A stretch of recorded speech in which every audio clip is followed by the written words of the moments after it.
ಕನ್ನಡ ಪರ ಹೋರಾಟಗಾರರು ಒಂದಷ್ಟು ಬೆಂಗಳೂರಿನಲ್ಲಿ ದೊಡ್ಡ ಮಟ್ಟದಲ್ಲಿ ಪ್ರತಿಭಟನೆ ಮಾಡಿದರು. ಏನು ಕನ್ನಡ ರಾಜ್ಯದಲ್ಲಿ ಎಲ್ಲ ರಾಜಧಾನಿ ಬೆಂಗಳೂರಿನಲ್ಲಿ ಅತಿ ಹೆಚ್ಚು ಕನ್ನಡ ಇರಬೇಕು, ಅಂದರೆ ಕಾನೂನಿನ ಅಡಿಯಲ್ಲೇ 60 ಭಾಗ ಕನ್ನಡ ಇರಬೇಕು, ಇನ್ನು 40 ಭಾಗ ಇಂಗ್ಲೀಷ್ ಇರಬೇಕು ಅನ್ನುವಂಥದ್ದನ್ನು ಹಿಡ್ಕೊಂಡು ಕನ್ನಡ ಪರ ಹೋರಾಟಗಾರರು ನಿನ್ನೆ ಏನು ಬೀದಿಗಿಳಿದಿದ್ರು. ಈ ವಿಚಾರದಲ್ಲಿ ಒಂದಷ್ಟು ಗಟ್ಟಿಯಾದ ಹೋರಾಟ ಮಾಡಿದ ಕಾರಣ ಈ ಹೋರಾಟ ಮಾಡಬೇಕಾದಂಥವ್ರು ಸರ್ಕಾರ ಆದರೂ ಕೂಡ ಕನ್ನಡ ಪರ ಹೋರಾಟಗಾರರು ಕೈಗೆತ್ಕೊಂಡು ಮಾಡಿರುವಂಥದ್ದನ್ನ ಹೋರಾಟದ ಮನಸ್ಥಿತಿಯನ್ನು ದಮನ ಮಾಡುವಂಥ ಕೆಲಸವನ್ನ ಇವತ್ತು ಏನು ರಾಜ್ಯ ಸರ್ಕಾರ ಮಾಡ್ಲಿಕ್ಕೆ ಹೊರಟಿದೆ. ಇವತ್ತು TN ನಾರಾಯಣಗೌಡರು ಮತ್ತು ಅವರ ಹುಡುಗರನ್ನ ಎಲ್ಲರನ್ನೂ ಕೂಡ ಬಂಧಿಸಿ ಜೈಲಿಗೆ ಕಳಿಸುವಂಥ ಕೆಲಸ ಆಗಿದೆ. ಹಾಗಾಗಿ ನಾವೆಲ್ಲ ಜವಾಬ್ದಾರಿ ಇರುವಂಥ ಎಲ್ಲ ಕನ್ನಡ ಪರ ಹೋರಾಟಗಾರರು ಇವತ್ತು ಬೀದಿ ಇಳಿಬೇಕಾಗಿದೆ. ಆ ವಿಚಾರದಲ್ಲಿ ಬೆಳಗ್ಗೆ ನನಗೆ ಪ್ರವೀಣ್ ಕುಮಾರ್ ಶೆಟ್ಟರು ಫೋನ್ ಮಾಡಿದ್ರು. ಖುದ್ದಾಗ ಅವರೇ ಒಂದಷ್ಟು ಜವಾಬ್ದಾರಿಯನ್ನು ತಗೊಂಡು ಇಲ್ಲ ನಾವೆಲ್ಲ ಒಗ್ಗಟ್ಟಾಗಿ ಈ ಸಂದರ್ಭದಲ್ಲಿ ನಿಲ್ಲಬೇಕು, ಹಾಗಾಗಿ ನಾಳೆ ಒಂದು ಖಂಡನಾ ಸಭೆಯನ್ನ ಮಾಡೋಣ ಅಂತೇಳಿ ತೀರ್ಮಾನವನ್ನು ಮಾಡಿದ್ವಿ. ತೀರ್ಮಾನವನ್ನು ಮಾಡಿದ ತಕ್ಷಣವೇ ಎಷ್ಟು ಫೋನ್ಗಳು ಬಂತು ಪ್ರವೀಣ್ ಸರ್ಗೆ ಅಂತಂದ್ರೆ ನಿಜಕ್ಕೂ ಪೊಲೀಸ್ ಇಲಾಖೆ ಬೆಳಗ್ಗೆಯಿಂದ ಕಂಟಿನ್ಯೂಸ್ ಆಗಿ ಫೋನ್ ಮಾಡ್ತಾನೆ ಇದ್ದಾರೆ. ಅಲ್ಲಿ ಮಾಡಲಿಕ್ಕೆ ಬಿಡಲಿಲ್ಲ, ನಾವು ಪ್ಯಾಲೇಸ್ ಗ್ರೌಂಡ್ನಲ್ಲಿ ಮಾಡಬೇಕು ಅಂತ ತೀರ್ಮಾನ ಮಾಡಿದ್ವಿ, ಅಲ್ಲೂ ಕೂಡ ಮಾಡ್ಲಿಕ್ಕೆ ಬಿಡಲಿಲ್ಲ. ಈಗ ಸ್ಥಳ ಬದಲಾಯಿಸಿ ಮತ್ತೊಂದು ಸ್ಥಳಕ್ಕೆ ಹಾಕಿದೀವಿ.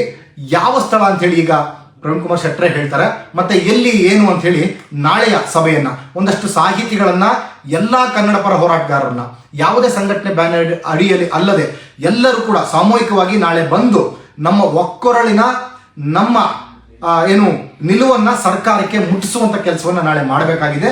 ಹಾಗಾಗಿ ನಾಳೆ ಬೆಳಗ್ಗೆ 11:30ಕ್ಕೆ ಏನು ಖಂಡನಾ ಸಭೆಯನ್ನು ಆಯೋಜಿಸಿದ್ದೀವಿ. ಅದ್ರ ಬಗ್ಗೆ ಪ್ರವೀಣ್ ಕುಮಾರ್ ಶೆಟ್ಟರು ಮಾತಾಡ್ತಾರೆ. ನಮಸ್ಕಾರ. ವಿಶೇಷವಾಗಿ ನಿನ್ನೆ ನಾಮಫಲಕ ಕನ್ನಡದಲ್ಲಿರ್ಬೇಕಂತೇಳಿ ಕೆಲವು ಹೋರಾಟಗಳನ್ನ ಮಾಡದಂತ ಕನ್ನಡ ಪರ ಹೋರಾಟಗಾರರನ್ನ, ಅಮಾಯಕ ಕಾರ್ಯಕರ್ತರನ್ನ ಪೊಲೀಸ್ ಅಧಿಕಾರಿಗಳು ಮತ್ತೆ ಸರ್ಕಾರ ಅವ್ರನ್ನ ಬಂಧಿಸಿ ಅವ್ರ ಮನೆಗಳಿಗೆ ಪೊಲೀಸರನ್ನ ನುಗ್ಗಿಸಿ ನಾಯಕರುಗಳ ಜೋಬ್ಗಳಿಗೆ ಕೈಗಳನ್ನ ಹಾಕಿ ಒಂದು ಅಮಾನ್ಯ ರೀತಿಯಲ್ಲಿ ನಡ್ಕೊಂಡಿದ್ದಾರೆ. ಇದನ್ನ ಕರ್ನಾಟಕ ರಕ್ಷಣಾ ವೇದಿಕೆ ತೀವ್ರವಾಗಿ ಖಂಡಿಸುವಂತ ಕೆಲಸವನ್ನ ಮಾಡ್ತಾ ಇದ್ದೀವಿ. ಅದಕ್ಕಾಗಿ ಕನ್ನಡ ಹೋರಾಟಗಾರರು ಏನ್ ಕೇಳ್ತಾ ಇದೀವಿ, ನಾವು ಕರ್ನಾಟಕದಲ್ಲಿ ಕನ್ನಡ ಇರ್ಬೇಕಂತ ಕೇಳ್ತಾ ಇದೀವಿ.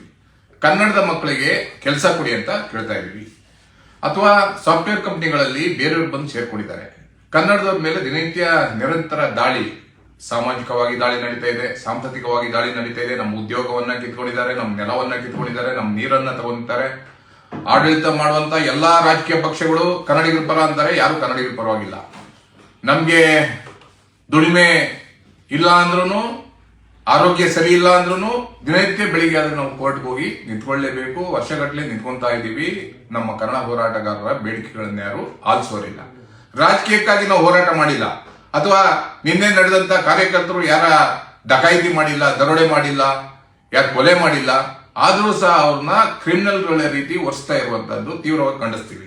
ಅದರ ವಿರುದ್ಧ ಇವತ್ತು ಸಂಜೆಯಿಂದ ಬೆಳಗ್ಗೆ ನಾವು ನಿರಂತರವಾಗಿ ಹೋರಾಟದಲ್ಲಿದ್ದೀವಿ. ನಾಳೆ ಪ್ಯಾಲೇಸ್ ಅಲ್ಲಿ ನಾವು ಕಿಂಗ್ಸ್ ಕೋರ್ಟ್ ಅಲ್ಲಿ ಸಭೆಯನ್ನ ಆಯೋಜನೆ ಮಾಡಿದ್ರಿ. ಆದ್ರೆ ಅಲ್ಲಿ ಹಿರಿಯ ಅಧಿಕಾರಿಗಳು ರಾಜಕಾರಣಿಗಳ ಒತ್ತಡದಿಂದ ಆ ಹಾಲ್ ಅನ್ನ ನಮ್ಗೆ ಕೊಡದೇ ಇರೋ ರೀತಿಯಲ್ಲಿ ಮಾಡಿ ಮಾಲೀಕನಿಗೆ ಬೆದರಿಕೆಯನ್ನ ಹಾಕಿ ಅದನ್ನ ಕ್ಯಾನ್ಸಲ್ ಮಾಡಿದ್ರು. ಅದಾದ್ಮೇಲೆ ನೆಕ್ಸ್ಟ್ ನಾವು ಬ್ಯಾಡ್ಮಿಂಟನ್ ಕೋರ್ಟ್ ಅಲ್ಲಿ ನಾಳೆ 11 ಗಂಟೆಗೆ ಸಭೆಯನ್ನ ಆರಂಭ ಮಾಡ್ತೀವಿ. ಹಿರಿಯ ಸಾಹಿತಿಗಳು ಬರ್ತಾರೆ, ಪತ್ರಕರ್ತ ಬಂಧುಗಳು ಬರ್ತಾರೆ. ಆದ್ರಿಂದ ಎಲ್ಲ ಕನ್ನಡ ಹೋರಾಟಗಾರರು, ಯಾಕಂದ್ರೆ ಅಳಿಯುಳಿನ ಪ್ರಶ್ನೆ, ನಾವು ಕನ್ನಡ ಹೋರಾಟಗಳು ನಮ್ಮಲ್ಲಿ 1000 ಭಿನ್ನಾಭಿಪ್ರಾಯ ಇದ್ದೇ ಇದೆ. ಅದನ್ನ ನಾವು ಭಿನ್ನಾಭಿಪ್ರಾಯಗಳನ್ನ ಬಿಟ್ಟು ಕನ್ನಡಕ್ಕಾಗಿ ಎಲ್ಲ ಒಂದೇ, ಯಾರಿಗೆ ತೊಂದರೆ ಆದ್ರೂ ಕನ್ನಡದ ವಿಷಯದಲ್ಲಿ ನಾವೆಲ್ಲ ಒಟ್ಟಿಗೆ ಇರ್ತೀವಿ. ಕನ್ನಡಕ್ಕಾಗಿ ಏನ್ ಬೇಕಾದ್ರೂ ಮಾಡಕ್ಕೆ ರೆಡಿ ಇರ್ತೀವಿ. ಇವತ್ತೇನೋ ನಾರಾಯಣಗೌಡ ಮತ್ತು ಅವ್ರ ತಂಡವನ್ನ ಜೈಲಿಗೆ ಹಾಕಿರ್ಬೋದು, ಆದ್ರೆ ನಾಳೆ ಎಲ್ಲಾ ಸಂಘಟನೆಗಳು ಬೆಂಗಳೂರು ನಗರ ಇಳಿದ್ರೆ ಪರಿಸ್ಥಿತಿ ನೆಟ್ಟಗಿರಲ್ಲ. ಇದನ್ನ ಸರ್ಕಾರ ಮನಗಾಣಗೊಳ್ಬೇಕಾಗತ್ತೆ. ಮತ್ತೆ ಈ ಕೂಡಲೇ ಯಾರು ಬಂಧನ ಮಾಡಿದಿರೋ ಅವ್ರನ್ನ ಬೇಷರತ್ತಾಗಿ ಬಿಡುಗಡೆ ಮಾಡಬೇಕಾಗತ್ತೆ. ಯಾಕಂದ್ರೆ ಅವ್ರು ಕನ್ನಡದ ಹೋರಾಟ ಮಾಡ್ತಾ ಇದಾರೆ, ಎಷ್ಟು ವರ್ಷದಿಂದ ಹೋರಾಟ ಮಾಡ್ತಾ ಇದೀವಿ. ಸರ್ಕಾರ, ನಿಮ್ಮ ಮಹಾನಗರ ಪಾಲಿಕೆ ಅಧಿಕಾರಿಗಳಿಗೆ ಕೆಲಸ ಮಾಡಿದ್ರೆ 2004ನೇ ಇಸ್ವಿಯಲ್ಲಿ ನಾವೆಲ್ಲ ಒಟ್ಟಿಗೆ ಬೋರ್ಡ್ಗಳನ್ನ ಹೊಡೆದಾಕಿರುವಂತ ಬೆಂಗಳೂರು ನಗರದಲ್ಲಿ ಎಲ್ಲ ಬೋರ್ಡ್ಗಳನ್ನ ಹೊಡೆದಾಕಿ ಕೇಸ್ಗಳನ್ನ ಹಾಕಿರಿ. ಇವತ್ತು ನಮ್ಮ ಮೇಲೆ ಎಷ್ಟು ಕೇಸ್ ಇದೆ, ಯಾರು ತೆಗೆದ್ರಿ? ನಮ್ಮ ಮೇಲೆ ಕೇಸ್ಗಳಿರುವಂತ ಕೇಸ್ಗಳನ್ನ ಯಾರು ತೆಗೆದೀರಾ?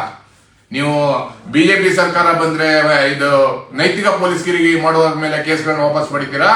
ಇವ್ರು ಬಂದ್ರೆ ಏನು ಕೋಮುವಾದಿಗಳ ಮೇಲಿರುವಂತ ಕೇಸ್ಗಳನ್ನ ತೆಗಿತಾರೆ. ಕನ್ನಡ ಹೋರಾಟಗಾರರು ಏನ್ ಮಾಡಿದಾರ್ರಿ? ಈ ನೆಲ ಯಾರ್ದ್ರಿ? ಸರ್ಕಾರ ಯಾರ್ದು? ಕರ್ನಾಟಕ ಸರ್ಕಾರ, ಕನ್ನಡ ಸರ್ಕಾರ ಆಗಿರ್ಬೇಕು. ಕನ್ನಡದ ಪರವಾಗಿ ಕೆಲಸ ಮಾಡ್ಬೇಕು, ಕನ್ನಡದ ಮಕ್ಕಳ ಪರವಾಗಿ ಕೆಲಸ ಮಾಡ್ಬೇಕು. ಎಲ್ಲಿದೆ ರೀ ನಮ್ಗೆ ಉದ್ಯೋಗ? ರೈತರಿಗೆ ಏನ್ ನೋಡ್ಕೊಂತ ಇದ್ದೀರಾ? ಸರಿಯಾಗಿ ನೀರಿಲ್ಲ, ಜಮೀನಿಲ್ಲ, ಕೆಲಸ ಇಲ್ಲ, ಉದ್ಯೋಗ ಇಲ್ಲ, ಕನ್ನಡ ಇಲ್ಲ, ಕೊನೆ ಪಕ್ಷ ಏರ್ಪೋರ್ಟ್ ಇಂದ ಬರುವಂತ ಮಾರ್ಗದಲ್ಲಿ ಆಗಿರ ಇಂಗ್ಲಿಷ್ ಅಲ್ಲಿ ನೀವು BBMP ಅವ್ರು ಆಗಿರೋದು ನೋಡಿದ್ರಾ? ವೆಲ್ಕಮ್ ಟು ಬೆಂಗಳೂರು ಏನಾಗಿರ ಕನ್ನಡ ಎಲ್ಲಿದೆ ಅಲ್ಲಿ? ಆಮೇಲೆ ಇದಾಗ್ತಾರಲ್ಲ ಫ್ಲೆಕ್ಸ್ ಬೋರ್ಡ್, ಜಾಹೀರಾತು ಫಲಕಗಳು 100 ಅಡಿ ಹತ್ತಿರದಲ್ಲಿ ಹಾಕ್ತೀರಾ, ಒಂದೇ ಒಂದು ಕನ್ನಡನಾಮ ಫಲಕ ಇರಲ್ಲ. ತೆಗೆದಾಸಿ ನೀವೇ ಮಾಡಿ ಆ ಕೆಲಸ, ನಾವ್ಯಾಕೆ ಮಾಡಬೇಕು? ಅಂದ್ರೆ ಅಮಾಯಕರು ನಮ್ಮಿಂದ ನಿಮ್ಗೆ ಕನ್ನಡ ಹೋರಾಟಗಾರನ ಹೆಂಗ್ ಬೇಕಾದ್ರೂ ಬಗ್ಬಿಡಿಬಹುದು, ಯಾವಾಗ ಬೇಕಾದ್ರೂ ಬಗ್ಬಿಡಿ. ಖಂಡಿತ ಸಾಧ್ಯ ಇಲ್ಲ. ಪೊಲೀಸರ ಲಾಟು, ಈ ಬೂಟು, ಕೇಸು, ಮೊಕದ್ದಮೆ, ಬಂದಕ್ಕೂ ಸಹ ಎದೆ ಕೊಡ್ಲಿಕ್ಕೆ ನಾವು ಸಿದ್ಧವಾಗಿದ್ದೀವಿ. ಯಾವಾಗ ಬೇಕಾದ್ರೂ ಕನ್ನಡಕ್ಕಾಗಿ ಪ್ರಾಣ ಕೊಡ್ಲಿಕ್ಕೆ ಸಿದ್ಧವಾಗಿದ್ದೀವಿ. ಈ ಕೂಡಲೇ ಬಂದಿದ್ದನ್ನ ಬಿಡುಗಡೆ ಮಾಡ್ಬೇಕನ್ನುವಂತ ಒತ್ತಾಯವನ್ನ ಮಾಡ್ತಾ ಇದೀವಿ. ನೀವು ಕೇಸ್ ಆಗಿ ಲೂಟಿಗೋರ್ನ ಹಾಕಿ ನಿಮ್ಮ ರಾಜಕಾರಣಿಗಳು ಎಷ್ಟು ಜನ ಲೂಟಿ ಹೊಡೆದವ್ರೆ, ಎಷ್ಟು ಜನ ಏನೇನ್ ಮಾಡಿದ್ದಾರೆ, ಡಕಾಯಿತಿ ಮಾಡಿದ್ದಾರೆ, ದರೋಡೆ ಅವ್ರನ್ನ ಹಾಕಿ ಕೇಸು. ಅಮಾಯಕ ಕಾರ್ಯಕರ್ತರ ಮೇಲೆ ಯಾಕಾಗ್ತೀರಾ? ಕನ್ನಡ ಪ್ರೀತಿಯಿಂದ ಎಲ್ಲಿಂದ ಬಂದವರು, ಬಸ್ ಚಾರ್ಜ್ ಇದೆಯೋ ಇಲ್ವೋ, ಊಟಕ್ಕಿದೆಯೋ ಇಲ್ವೋ, ಅವ್ರ ಬಗ್ಗೆ ಎಲ್ಲ ಚಿಂತನೆ ಮಾಡಿದಾರ? ಎಷ್ಟು ಕೇಸ್ ಇದೆ ಹರೀಶ್ ನಮ್ಮ ಮೇಲೆ? 79 ದಿನನಿತ್ಯ ಕೋಟಿ ಹೋಗ್ತಾ ಇದೀವಿ, ಬಾಯಿ ಪಡ್ಕೊಂತ ಇದೀವಿ, ಕೇಸ್ ತೆಗೀರಿ ಅಂತ.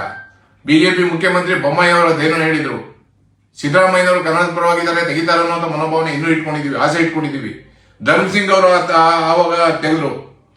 ಹಿಂದೆ ನಾವು ಮೊಶೆ ಬೆಳೆದ್ರೆ ನಮ್ಮ ಮೇಲೆ ದೇಶದ್ರೋಹದ ಕೇಸ್ ಹಾಕ್ತೀವಿ. ಕನ್ನಡ ಹೋರಾಟ ದೇಶದ್ರೋಹಿಗಳ ಡಕಾಯಿತಿ ಕೇಸ್ ಈ ಕೂಡಲೇ ಬಿಡುಗಡೆ ಮಾಡ್ಬೇಕನ್ನೋ ಒತ್ತಾಯವನ್ನು ಮಾಡ್ತಾ ಇದೀವಿ. ಎಲ್ಲ ಕನ್ನಡ ಸಂಘಟನೆಗಳು ಯಾರೇ ಇರ್ಬೋದು, ಕನ್ನಡದ ಹೋರಾಟ ಗಟ್ಟಿಯಾಗಿರ್ಬೇಕಾದ್ರೆ ನಾವೆಲ್ಲರೂ ಒಟ್ಟಿಗೆ ಬೆಂಗಳೂರು ನಗರದಲ್ಲಿ ಇನ್ನೊಮ್ಮೆ ನಾವು ಬೀದಿಗೆ ಇಳಿಲೇಬೇಕಾಗುತ್ತೆ. ಇವನ್ನೆಲ್ಲ ಬಿಡುಗಡೆ ಮಾಡಿಲ್ಲ ಅಂದ್ರೆ ಉಗ್ರವಾದಂತ ಹೋರಾಟ ಅಂತ ಖಂಡಿತವಾಗ್ಲೂ ಮಾಡ್ತೀವಿ.